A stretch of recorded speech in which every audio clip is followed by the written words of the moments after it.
Hello, welcome back to One Med Pharma. ಈ ಬಿಸಿಲಲ್ಲಿ ನಿಮಗೆ ಹೈಡ್ರೇಟೆಡ್ ಆಗಿರಿ, ಓ ಆರ್ ಎಸ್ ತಗೊಳ್ಳಿ, ಎಳ್ನೀರು ಕುಡೀರಿ ಅಂತ ಹೇಳೋದು ಕೇಳಿರ್ತೀರ.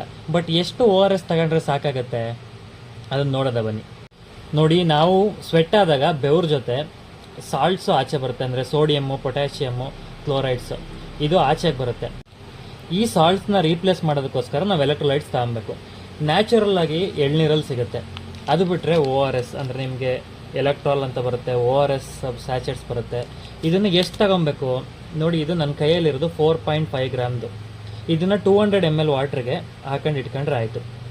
ಸಿಪ್ ಬೈ ಸಿಪ್ ಸ್ವಲ್ಪನೇ ಸ್ವಲ್ಪ ತಗೊತಾ ಹೋದ್ರೂ ಸಾಕು. ಈ ಥರ 2 ಪ್ಯಾಕೆಟ್ ಕುಡಿದ್ರೂ ಸಾಕಾಗುತ್ತೆ ದಿನಕ್ಕೆ.